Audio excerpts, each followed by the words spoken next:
the companies winning with AI aren't the ones with the biggest budgets. They're the ones who are starting right now. If you've been waiting for someone to cut through the noise and show you exactly how AI could transform your work, your wait is over.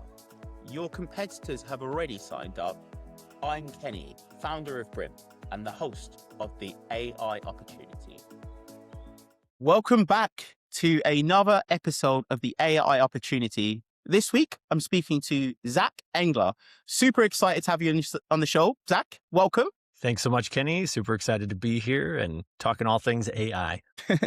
I think this is going to be a really exciting show for the audience. So Zac has got a background of over 25 years working in technology with essentially some of the largest businesses in the world. So Fortune 500 companies across the United States who are really grappling with the same questions that a lot of our listeners are right now, which is how do you actually use AI in a company to make it valuable for the organization, deliver a return, get people using it? Basically, the challenges everybody is having.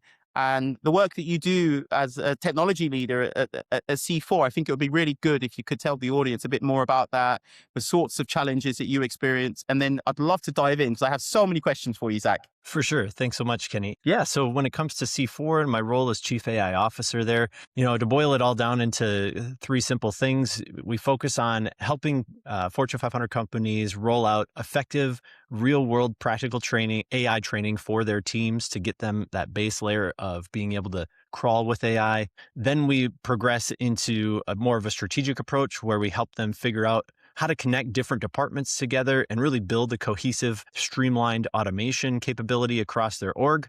We call that the walk stage. And then once all that is put together, everybody's got that understanding, things are clicking and running together automatically. Then we look at that run stage of custom AI solutions that can really help at an org-wide level and perhaps even be external facing.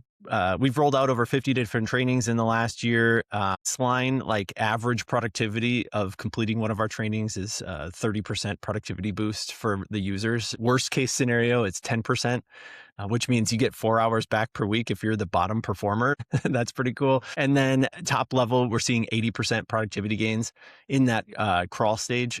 That's, been something that I found personally really exciting. As far as the kind of like thought leader piece goes, I actually just had an article published yesterday in CIO Online, a CIO magazine, and talking about this idea of like, how do you build a nimble enough organization to keep up with the pace of AI? And then lastly, I'll just throw out there over my shoulder here, we've got the book, Turning on Machines was the book I just published October of last year, and just kind of serves as that general field guide for every average user for trying to find their way in the world of AI. Yeah, we're definitely going to get into the book. I think we're going to get into that. I think it's a really, really interesting and provocative title and narrative, really, Turning on Machines. So I guess to start with, Zac, wow, we are in an interesting moment in history, aren't we? The technology world seems to be just really changing very, very rapidly. How are you feeling about it all? What are you seeing on the front line? That's one of the weird parts, Kenny, of like, you say it right. I feel like I'm on the front line to some degree, but even I feel like I'm falling behind in certain moments where, if I take a vacation, and I see all these, like there's something new every day at this point, and definitely every week. And I'm like, man, I got to go try out OpenClaw, or I got to go find that new, tool that just came out and experiment with it a little bit. Keeping up with that pace, even people like Andre Karpathy are saying there's so much that I could be deploying right now, and I don't even have time for that. So when somebody at that level is kind of feeling that crunch, I think that says something about this moment in history. And I kind of look around. I mean, and it's not just technology; it's like the entire world has some stuff going on right now. And it kind of feels like we're approaching what I like to call civilization max Q, where we're kind of lifting off into this new capability. And for those of you that aren't familiar with the term max Q, that's when a rocket is, fired off into space and it starts going faster and faster and it's climbing through the atmosphere. And at max Q, that's like the highest amount of pressure that the spacecraft will have to endure. And that's when everything's, shaking, all the bolts are jiggling, all the astronauts are under a lot of pressure. And it kind of feels like that's where we're at. We have all these technological changes happening right now at incredible speed. We have societal upheaval happening in certain places around the world right now at new speeds we haven't seen before. Economic, things are happening that are creating pressures around income inequality and different things like that. Like there's a lot of different things happening all across the world. And it kind of feels like we're getting into that spot where, hopefully we've built the infrastructure that's strong enough that we can make it through Max Q, because when you do, man, you break into space and there is no gravity. And all of a sudden, like, the universe is your oyster. And it would be so cool if we could get there with the power of AI.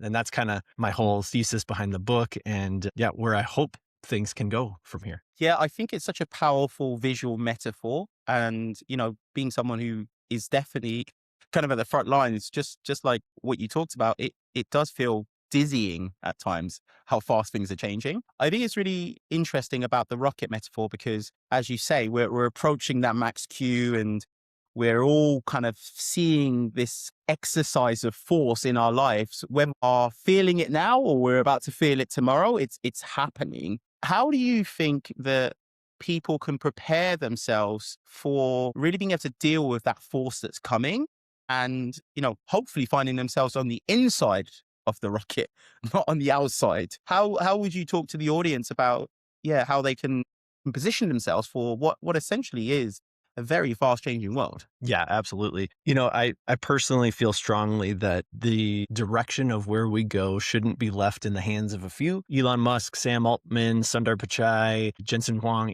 all these great technological leaders are definitely setting kind of the pathway, but you don't want them to just dictate to everybody where things are going to go. And I think the number one thing that you could do as an individual is educate yourself and figure out what is in your sphere of control. What are those things that you can do?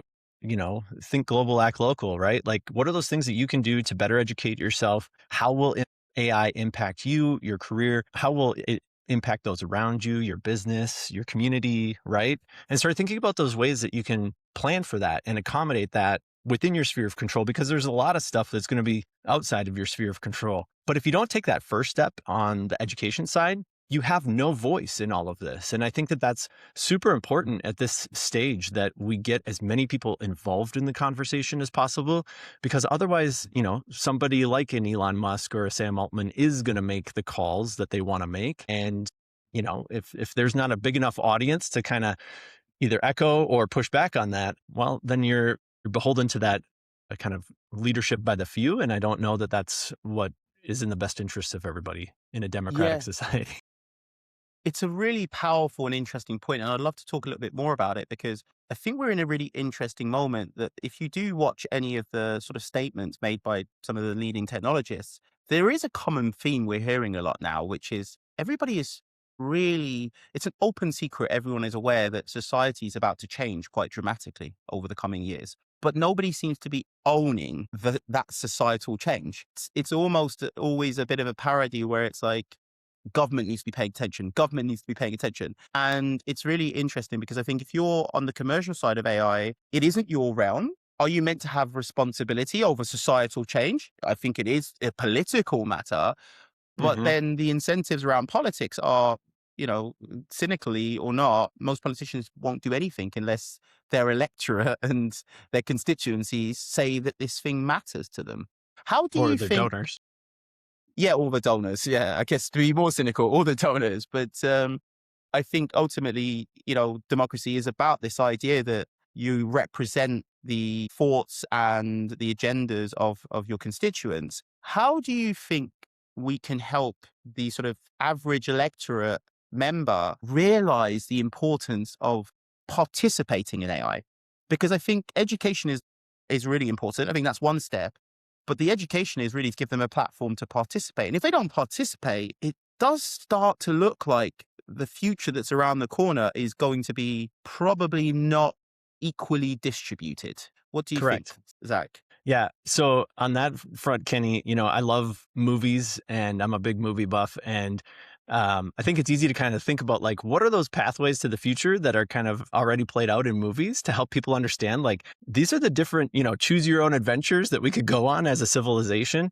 And which one do you think is the best outcome, right? So like worst case scenario maybe is a Mad Max level type society where we just kind of blow everything up, and then there's, a post-apocalyptic type scenario. I don't think anybody wants that. I think, the next step up from there is there's a movie called Elysium with Matt Damon where society becomes highly stratified, and they build a satellite for the super rich to go live and live forever, and then everybody else is kind of quarantined to Earth, like a techno oligarchy. I don't think that we want maybe that path either, but it's Definitely one not. step above Mad Max, right?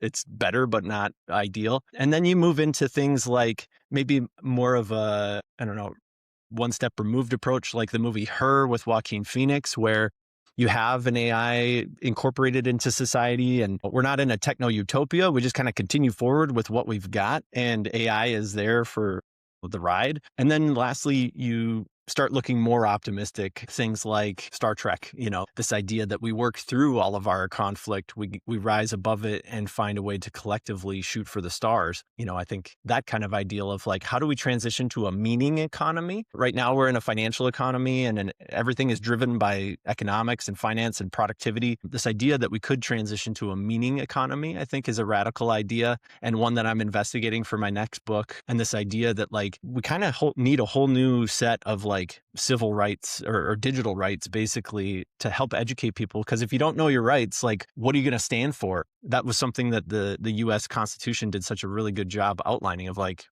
here's your rights and stick to them and things will go well. I think we could think about things like data as labor as a unique human right of like, at this point, pretty much everybody that has a cell phone is throwing off tons of data into the universe, and nobody's getting rewarded for that. Nobody's incentivized to generate unique data or to go out and pursue different activities or things that would help benefit the learning of an AI system, for example. This is kind of a wild idea, but it's that thought that like, at the end of the day, AI needs three things. It needs power, like energy, it needs chips, and it needs data. And right now, we've got the first two, power, energy, and chips figured out, but we don't really have a mechanism for general society to be rewarded through the data they create. Most companies are, especially in the tech world, are happy to capitalize on that data. Yeah. And leverage that data to sell to advertisers and things like that. But how cool would it be if you got a, monthly stipend from the government for all of your browsing activity and the different things that you're able to do in the digital realm? Yeah, I mean, there's so much there. But firstly, I'm a Trekkie. I'm a mad Trekkie, Zach. So There you go. for me, and I'll put a pin in this point, but I just want to make it first. When I think of a future that can look like Star Trek, where we are aspiring for greatness as a species and trying to transcend all of our differences and conflicts, and we've eradicated things like want, Yeah. poverty, and Yeah. we're in a kind of a very idealized society that is, like you say, framed around meaning and purpose, right? Like this identity of trying to be the best human society that we can be. I mean, that to me, as a father of a 2-year-old, it feels like a dream. If we can aspire for that sort of world, I would be more than an advocate or an evangelist. I would be a disciple to try and Yeah. help create that sort of world into existence. And I think it's a very, really, very powerful point, because I think we can see that the end state of maybe our current system, our current social contract around labor, meaning economic output, so productivity, getting paid, that is likely to start deteriorating, right, in the coming years. I think that's pretty obvious for anyone who's in AI. And so it's going back to this point around what can individuals do. It almost feels like the first thing that individuals can do is to do exactly what you've done, which is to start actively thinking about what is the model of the world, what are the likely outcomes of a world that's going to change very, very fast, and am I prepared for it? And if I can at least have a model of what that world looks like, I can start advocating for my preferred outcome rather than essentially have maybe my negative outcome placed on me. And I think that is going to be a question of our time. And I think That's it's huge. really, yeah, it's a huge question. I think it's really interesting as well because, we talked off air before we started about the moment we live in right now. And you briefly mentioned it at the start is just full of turmoil and change, right? Right now, as we record, there's basically a war happening, right? Between the US, Israel, and Iran, right? Hmm.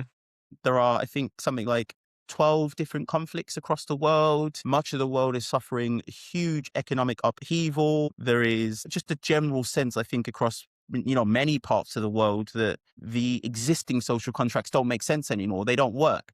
And I think the focus of most people at the moment is more of a focus on the symptoms of what they see. So, in Britain, for example, there's a big debate about immigration at the moment. And, I'm sure in America, well, there is, right? You're having the same challenges with art. But these are all symptoms of something much larger, which is the social contract of the pie is this big, everyone has a stake, is starting somewhat to break down. And as a result, people go, okay, well, it's that group's fault or that group's fault because there just isn't enough anymore. And perhaps those symptoms are a smoke signal for the direction that we're heading in.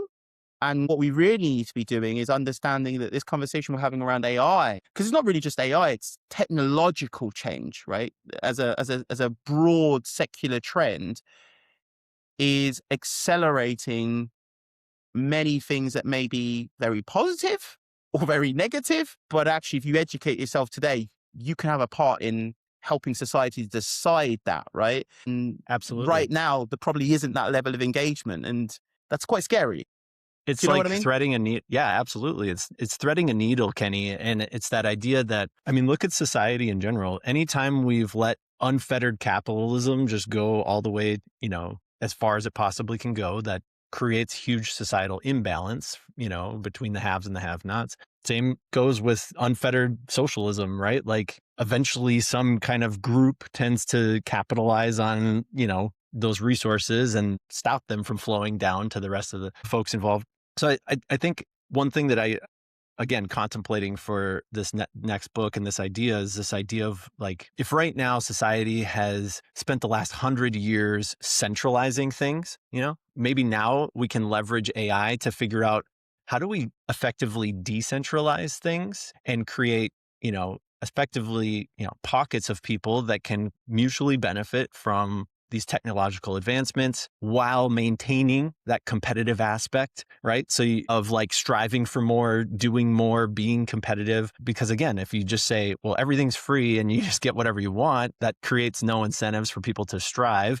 And if you just say like, fight for yourself and figure it out, then you end up with these, large imbalances. So I think there's something to be said about this idea of like, if we can thread this needle and get it right and have AI help us figure out how to create a more decentralized economy, how to create a more equitable system while maintaining that competitiveness and rewarding those that are pushing and striving. I think that's kind of that ultimate goal and that Star Trek kind of future to some degree. Yeah, it's really interesting. I mean, this wasn't our agenda, but I'm just so No. fascinated by the conversation, Zach. And, one of the things so from a personal perspective, what we do is and I think when we spoke before, we explained that we build specific intelligence. So it's this core idea that we believe that every company, every individual should be able to control and use intelligence the way that they want, right? So you could see it similar, not dissimilar to what you talked about earlier, is like customizing AI so it works for your business or customizing it so it works for you as an individual. That's kind of what I think we can do at an individual level, right? Is to make sure that our daily contributions somehow try and reshape what is going to be a real extreme imbalance. But I guess, as you talked about, the real checks and balances in society, what we've seen succeed as the species has been when there are these structural and collective bargaining capabilities, Yeah. right? So the American Constitution, right? Like ultimately, my understanding, albeit I'm not an American, but my understanding of what the founding fathers of America were really trying to do is they recognize how, like you say, unfettered power essentially results in tyranny. And they, as a result, understood that the one thing the Constitution has to imbue and enshrine in the American society is this idea of distributed power, right? So the executive, the the judiciary, the legislature, and we've seen that all across most of the world, right? This Western world. idea of Yeah. or at least the Western world, yeah. But even in other systems, there is always collective power, right? Right. I guess one thing that I would love to get your opinion on is we are probably less equipped today than we were maybe 50 years ago for Yeah. collective power, right? Correct. Previously, 50 years ago, people had unions. They talked to their neighbors, right? They interacted with other human beings. The communities in general were more decentralized, right? You think about like agrarian America before World War One, or even after, up until World War Two. Like there wasn't the huge populations in the city centers. Like society was pretty well distributed in local farming communities. And like I said, over the last 100 years, we kind of focused on centralizing everything, and then we outsourced it too. And all the other parts of the world kind of went through that same kind of cycle of, moving from decentralized to centralized. Now I think we kind of need to like flip it on its head again and figure out how do we re-decentralize everything, but at this new technological level, Yeah, if that yeah. makes sense. And I think we're getting really close. Like just the last week, I went and downloaded OpenClaw Yep. a couple weeks ago, and I was like, this is really cool, but it's like very dangerous. I tried out all the features. I didn't want it to like mess around with my work computer or any of that stuff, so I put it on its own little machine that I had, and it worked for a while. And then I started burning through all of my API credits and tokens, like I'm sure many people who've tried it out have. And I said, you know what, this is pretty cool, but I have a Claude subscription. I'd like to just use that. And I went into Claude and I said, how could we create like a Claude version of this where I can just use my Claude account, but do all the cool things that OpenClaw can do through a Telegram channel and have that kind of autonomous learning. And in the past 72 hours, with Claude Code, I was able to essentially recreate OpenClaw with a Claude version. Yeah. And I like my background is HR, like just so you know, like I haven't written a line of code in my life, but I'm passionate about these tools. And I think if we can inspire that same level of curiosity in people, we're getting really close to that ability of just like, what do you want to do? And then go do that. You want to start your own handbag company. Here's how you do that safely, effectively. Here's all the business resources you need. It doesn't matter if you just had a high school education. The AI will kind of help guide you through everything. Yeah. We're getting really close to that. It's just, how do we then organize that across society to some degree? Yeah. I mean, it's a really powerful point. I think we are probably about to see like a bit of a Cambrian type explosion of entrepreneurship, right? Because it's technical skills, commercial skills. Every type of skill is somewhat flattening. And actually the major skill is going to be judgment, taste, and I guess a bias for action. And I guess to go back to the point around the societal points, and I don't think you have all the answers. So, No, no, but no. I do think there is a gap at the moment when it comes to AI around these conversations about how are we going to actually ensure that we get this world that we all hope for, as opposed to the world that it seems that we're heading towards. I mean, you have children, standing as Zach. How are you preparing them for these potential worlds, and how are you thinking about these potential worlds? I think that could be really useful for some of our audience to just see how someone who is close to what's happening is thinking about it. Yeah. I think number one, most people don't realize just how the child psyche is. And most people in tech, like Steve Jobs is infamous for telling people like he didn't let his kids play with an iPad, even though he made the freaking thing. Like this idea that we're approaching this new era, and we've seen what social media does to kids as well. And now I'm pretty sure in the next 5 years, 10 years, we'll see the ramifications of what AI does to just, unleashing it on children and letting them do whatever. Like, I don't think that's the right approach. I think we need kind of a new digital coming of age for our kids, and a new way of folding these capabilities into education in a sustainable way. So what do I mean by that? I mean things like my kids are not going to get screen time, more than, 10 hours a week or whatever. Like, it's not a daily thing in our house. It's the thing that happens on the weekends and rainy days kind of stuff, right? Because they need that protected time in their youth to be able to learn social interaction, to be able to learn cognitive skills, rationality, the ability to have cohesive thought processes and all that.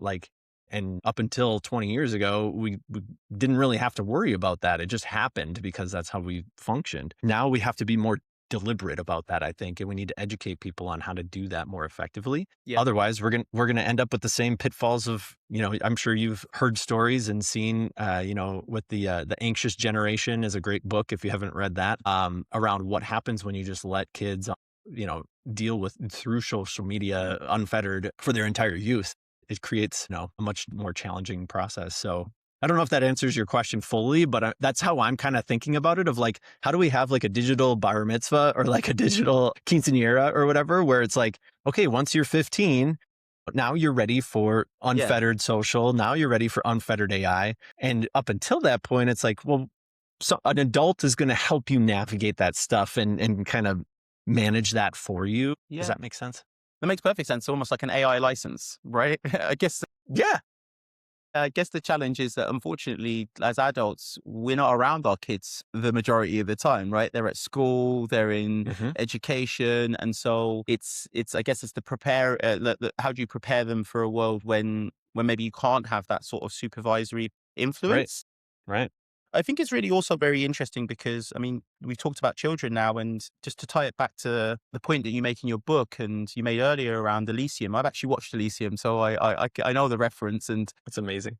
that is a very, very good film, but it is, incredibly worrying, and I really hope it's not prescient, right? And so we all want what's best for our children. And, I remember when we spoke the first time before we started recording, one of the things that we talked about was that there could be a divergence, right? Beyond just like living in parallel societies. In the short term, there could be quite a significant divergence in what you are capable of as an individual.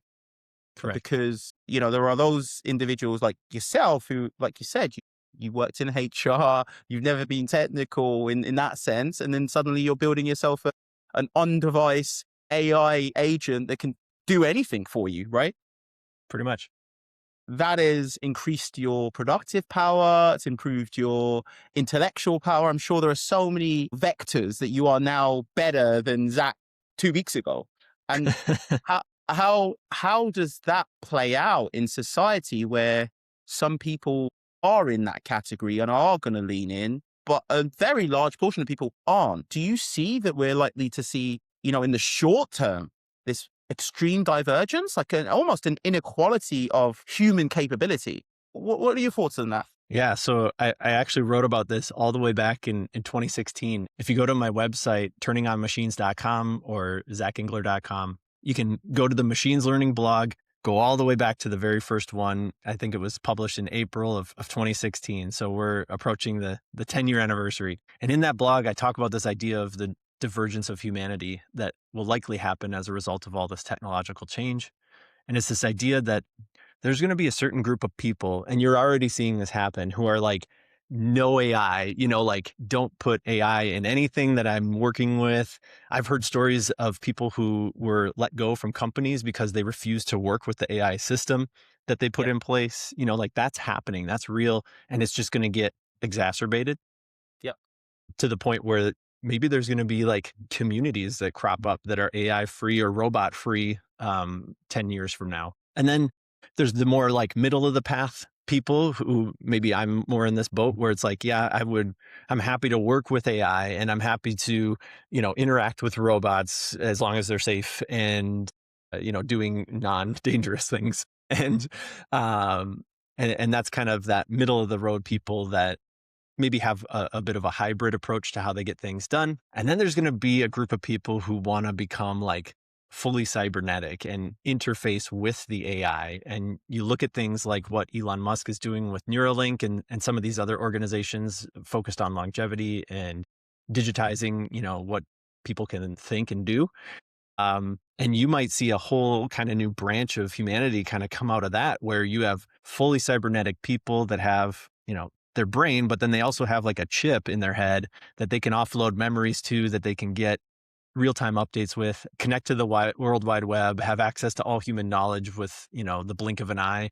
Like that sounds kind of far-fetched, but when you think about like how far we've already come and where this technology is going, it almost seems like anything's possible. Then it's figuring Yeah. out like, how do you balance a society that has three completely different tiers of humanity? Like that's something we've never, and we didn't even get to robots yet, Kenny. Like that's a whole other thing of like, if they're on an exponential trajectory, you got to factor a whole synthetic life form into all this mix. Like it's going to be like a radical way to try and navigate all this. Yeah, I mean, it's truly just mind-boggling how fast our world is about to change. And that's why I say, like, bring it back to what's in your sphere of control. What's Exactly. important for Kenny, or if you're listening to this, like what's important to you? Does that Yeah. idea of like plugging your brain into a computer chip and living forever sound cool? Like, go for it. Yeah. But figure it out, like research it. Maybe you want to go move to a farm in the middle of Australia and never see a robot or computer again. Yeah, that's cool too. But like educate, figure it out, have the discussions. Yeah, I mean, I did promise you that we would not keep you too long. I could go on for a long time, much longer. I guess to summarize what you've just sort of said there, it's almost back to the point we were making earlier, which is that you've got to be educating yourself so that you can participate and so that you have a platform for your agency to decide. And if you don't decide, other people are going to decide for you. And those other people have interests in their mind. And why would they, right? Like the nature of humanity is, unfortunately, has always been about personal interest. And Right. so it's a really, I think, almost a call for participation with we're saying here, because it feels far-fetched, it feels far away, but I think you make a really good point that it's happening very, very quickly. And back to your Star Trek kind of analog, it's remarkable how much of Star Trek has predicted the technology we have right now, right? A lot of, computers that you can speak to. That is the premise Yeah. of AI. There's so much. I think it's almost comical, the amount of things that 3D printers, it's a replicator, right? So yeah, it's There's a part of Star Trek though that not many people know because it's like not really shown in many of the episodes. But in the Star Trek timeline, like there was a huge, massive global World War III type scenario that happened before they yeah, got to the nice part. yeah, So like avoiding that, I think would probably be cool because yeah. I mean, that, we laugh, that but yeah, no, I say it laughing because I can't help but, try and make light of it, but it's a very real prospect. And it's to try and ground things back into reality. When you think about the pace of change, this one other thing that I think could be helpful. ChatGPT, for example, came out in 2023. And we've seen tremendous amount of change. Like businesses are reconfiguring how they run based on what large language models and generative AI can do. And we're just seeing like the tip of that spear after 2 years, right? I think what's going to happen in the next year, because AI is on that exponential trajectory, we'll see as much change in 2026 as we've seen in the last 2 years. yeah, And by the time we get to 2027, I think things are going to start moving so quickly in terms of technological progression, how business gets done. If you don't have an agent that's there to help you, you're going to start falling behind, because that's going to be the only thing that can keep up with information overload, essentially, and like help you digest what's happening either for what you do for work or in your personal life. So that's why I got on this bandwagon and started trying out this stuff in the first place. Is I didn't want to get left behind. And I knew if I didn't start exploring, somebody else, to your point, would do it for me. And that's not how I roll. yeah. No, it makes a lot of sense. And I guess we can end on that point. Participation is everything. And yeah, there is a real opportunity for those who want to participate in this moment, like yourself, but you got to be thoughtful about it. You've got to be eager. You got to be proactive. I mean, I know there's a very famous Chinese proverb, right? Which is, may you live in interesting times. It's a curse, apparently. That's what I hear. And that really feels very appropriate for the moment we're in. We're all living in interesting times, whether we realize it or not. Yeah, It's exponential, as you said. Brilliant. Zac, it's been a real pleasure having you on the show. I hope you've enjoyed it too. absolutely. I love talking about this stuff, and thank you for, helping raise the conversation and elevate that awareness, because I think that's huge. Brilliant. Brilliant.